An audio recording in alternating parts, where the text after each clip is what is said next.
İsteyirsiniz Azerbaycan'ın bütün kazancını Rusya'ya verin. İsteyirseniz her zaman olduğu kimi bu 10 milyonluk halk yine de Rusya için nökerçiliği eləsin, çalışsın, bütün kazancımızı gelip aparsın, neftimizi taşısın, gazımızı taşısın. Rusya bizi sevmeyecek. Rusya bütün milli kimliğin düşmanıdır. Rusya'nın en büyük bedbahtliği Rusya'nın sivilizasiyaya düşman olmasıdır. Rusya İslam'ın düşmanıdır. Türk medeniyetinin düşmanıdır. Hristiyanlığın düşmanıdır. Rusya İudaizmin, şamanlığın düşmanıdır. Rusya etnik kimliği tanımır. Rusya hiçbir halkın medeniyetiyle barışmak istemir. 1920. yılda Azerbaycan işgal edildiğinde ne eylediler? Mescitlerimizi partlattılar. Bizim ziyalılarımızı gülləlediler. Din xadimlərin, din alimlərin gülləlediler. Dinimizi, dilimizi, medeniyetimizi, musiki aletlerimizi, milli geneleklerimizi, milli her ne değer sistemimiz varsa onun hamısını mahvetmeye başvurdular. Rusya bugün de değişmir. Rusya yer küresine ışıklı hiçbir şey vermeyiptir. Rusya sivilizasya yaratabilen devlet değil. Ve kim değerler yaratırsa, kim ileri gedirse, kim devletçilik yolunda gerçek ileri adımlar atırsa Rusya'nın düşmanıdır. Yani bunlarda imperiya, kuduzluğu, xəstəliyi bunların beynindedir. Bakın, Yekaterinburg'da bizim Səfərovlar ailesine, bizim soydaşlarımıza hücum edirlər. Onlar Rusya vətəndaşlarıdır. 50 nəfəri sen həbs edirsən və deyirsən ki, 24 yıl bundan qabaq cinayət olubdur. O cinayette de öldürülen Azerbaycanlıydı. Sen Azerbaycan'ın qeydinə mi qalırsan? Sen öz ərazində yaşayan 196 halkı insan yerine koymursan ve özü de necir vəhşiliğiyle. Kimdir bunu eden? Federal Təhlükəsizlik Xidməti. Tutalım, teoretik olarak düşünək ki, böyle bir cinayet var. Sen ne için vəhşilik törədirsən? Tamam, eğer o cinayetkardırsa, sen niye devlet institutu olarak özünü cinayetkar kim aparırsan? Eve hücum etmek, insanları ailenin gözünün karşısında dövmek, işkence verip öldürmek. Sonra da bunu boynundan atmak için özleri öldüler. Yəqin gripten ölüblər. Rusya o kadar agresifleşib ki, bizim sərnişin təyyarəsini vurur, deyir quşunla toqquşub. Bizim təyyarəmizi kör edir, yaxın Şimali Qafqazdaki havalimanlarının heç birinə buraxmır, 2 raket vurur. Sonra deyir ki, oksigen balonu partladı. Sonra deyir ki, pilotlar seçti bu trajektoriyanı. Yani ne devlet erkanı var. Rusya devlete çevrilə bilmir. Rusya təkcə bize karşı değil, bütün milletlerin kimliğine nifrət eləyir. Yakut'u sevir mi? Yok. Tuva Türk'ü sevir mi? Yok. Tatarı, Başkurt'u, Çeçeni, İnguş'u, Kalmık'ı, Kumık'ı, Karaçaylı'nı, Azerbaycanlı'nı. Ondan sonra 70 yıl Azerbaycan'ın kanını sordun. 29 bin kvadrat kilometre erazimizde kopardım. Ermeni parazitlerine hediye verdim. Sonra yine el çekmedin bizden. Sovet İttifakı'nın dövründe sen Ermenileri silahlandırırdın. Ne için silahlandırırdın? Çünkü Rusya'nın bakın bugün ortaya koyduğu, deyirəm ki, Rusya işğala hiçbir şey gətirə bilmir. Rusya bugün ne deyir? Etnik cinayetkarlık. Etnik cinayetkarlık ne diyen şeydir? Yani sen Azerbaycanlısansa sen artık şüphelisən. İndi Səfərovlar ailesine hücum edirsən. Birincisi Azerbaycanlıların Rusya'da yaşamak hakkı təbii hakkıdır. Azerbaycan halkı 2. Dünya Müharibəsində 740 bin oğul kızın gönderip 400 bin insanımız helak olubdur. Şəhid olubdur o müharibədə. Ve söylediğim gibi Bakı nefti olmasaydı hemen bugün Azerbaycanın əleyhinə bu oyunları çıxardan Bastırıkinin dədəsi Goebbels olacaktı. Onda neden narazısan Azerbaycanlıdan? Niye Azerbaycan'ın hakkı yoktur Rusya'da yaşasın? Müharibə olanda sen bütün etnik azlıkları basırsan et maşınla. Sovet İttifakı 2. Dünya Müharibəsine Sovet İttifakı'nın ərazisində yaşayan Züleyxa Hanım 20 milyon Türk Müslümanın 5 milyonu basmıştı müharibəyə. Yerde kalan 15 milyonu da arka cephede senin için köle kimi işləyirdi.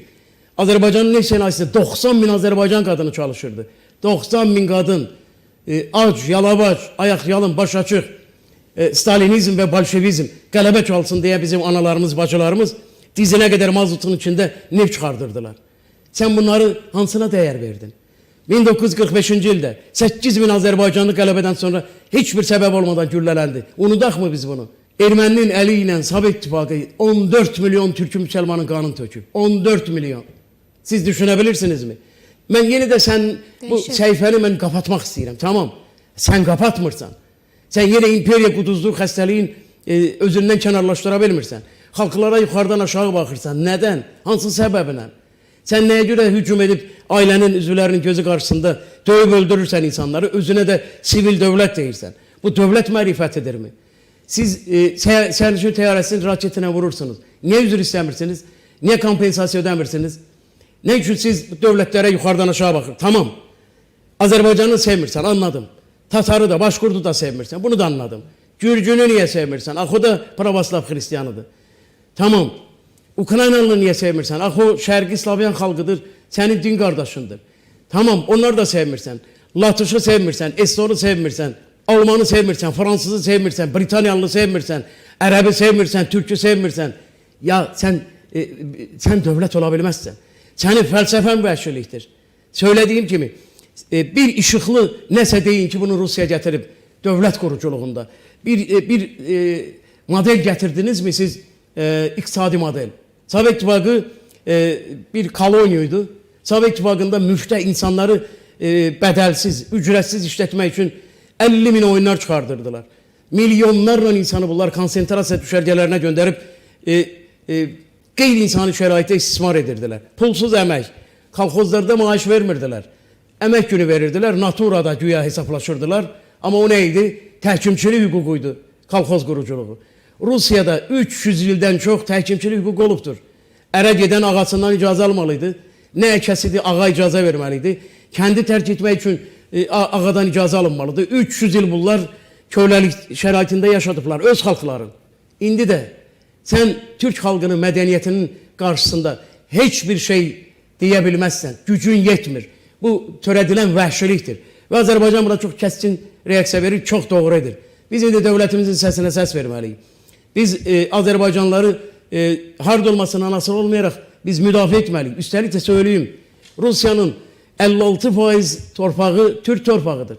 Rusya'nın işgal ettiği torpaqların hiçbiri Rus halkının veya Rus hakimiyetinin özüne məxsus değil. Belki Sibir senin torpağındır, değil.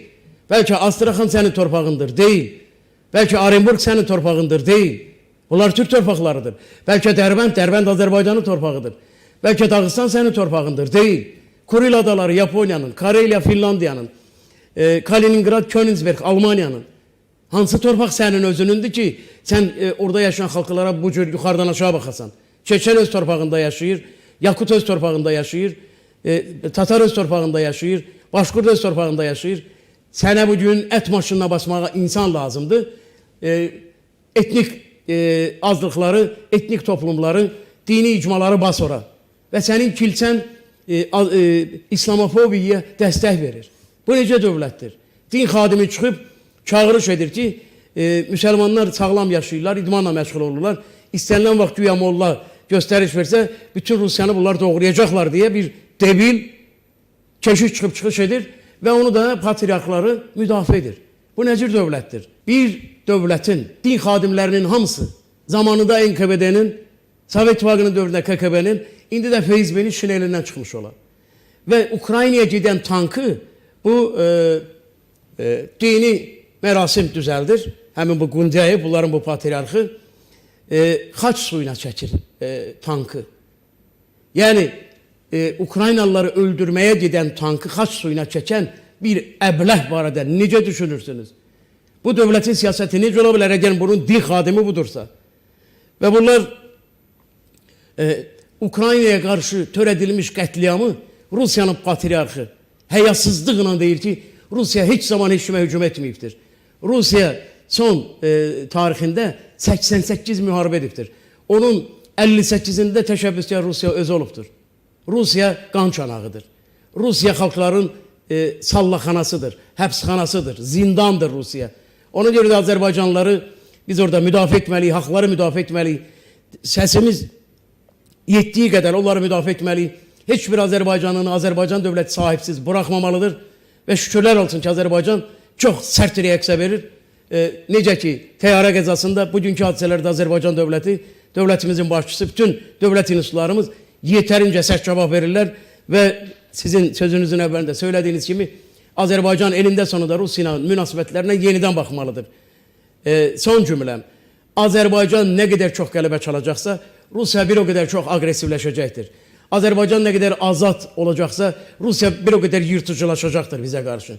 Azerbaycan'ın Türkiye ilə Şuşa bəyannaməsini imzalayıb hərbi siyasi bloka girməsi, hərbi siyasi ittifak yaratması Rusiyanı dəhşətli dərəcədə narahat edir.